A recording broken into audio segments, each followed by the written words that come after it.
Boys and girls, I hope you're doing well. Hope you enjoyed the nice 3-day weekend. Man, did it feel like summer.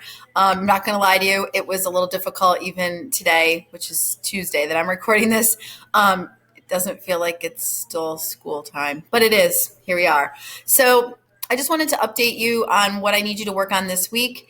I'm going to first recap where you should have been, and then what the focus is, like I said, for this week. We did lose out on Monday with the holiday, but honestly, you should have no problem getting these slides that I've assigned for Wednesday. So looking at Casey at the bat, at this point, slides 1 through 7 should be done. You got your annotations in the margin and the text boxes. You've read and done a little work about the author. Now, if you take a look at my screen, we're going to get into figurative language. We were actually reviewing this and going over this when we were doing our short story narrative poetry unit prior to leaving school. So that's really the focus for this week. We're just mainly focusing on slides 8 through 13. And I apologize for the noise in the background. I'm doing laundry. Okay, so back to figurative language. Where was I? If you take a look at this slide here, it goes over the different types. This should all be review for you, but nonetheless, I think definitely worthwhile review. On each of the slides, starting with simile. If you take a look at how the slides are set up, you'll see our definition. You'll see a bunch of examples, because I don't know about you, but I can memorize a definition, but until I see it in action, and then it makes a little bit more sense to me. So what Mrs. Courtiers has done here for you, she's also included a video. I just went through these slides myself. Pretty much all the videos worked. I did have a little issue on, I think it was hyperbole. So, as you're going through this, make sure you check out everything on the slide, check out the definitions, check out the examples, try the video. If for some reason the video doesn't work, don't worry about it. And I also don't need 10 emails about how it doesn't work. Okay, that would be great. So again, your focus this week is to go over slides starting with 8 and then just going through. You've got hyperbole, personification. Remember, it has the word person in it to help you. Alliteration. And then finally, once you've reviewed all of those definitions, the examples, you've watched the videos, please complete slide number 13.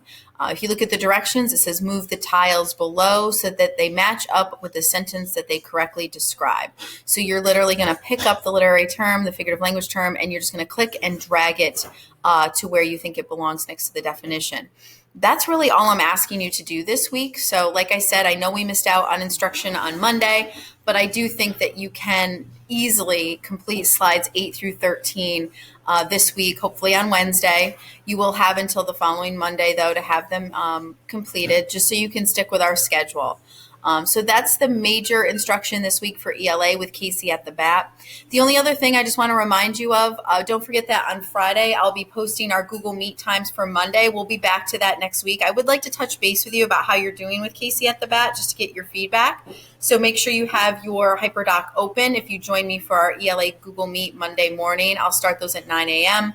I also wanted to just give a verbal shout out here. If anyone else is interested in sending happy mail to Sophia, one of your classmates who has fallen ill, she is back from her surgery in Boston. She's at home. She's recovering, but I think she would still really appreciate some news from you guys. I've loved hearing from some of you. You said, hey, I wasn't really great friends with her in school, but I'd like just to say hi to her. And I think that's pretty cool.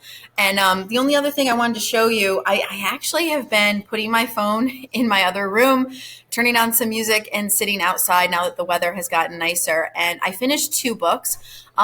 This one, actually, I lied. I finished 1 book. I'm almost done with this book. I plan on finishing it this afternoon after our team time. Let me share this book with you this week just because it's right here on my way out the door to sit out back.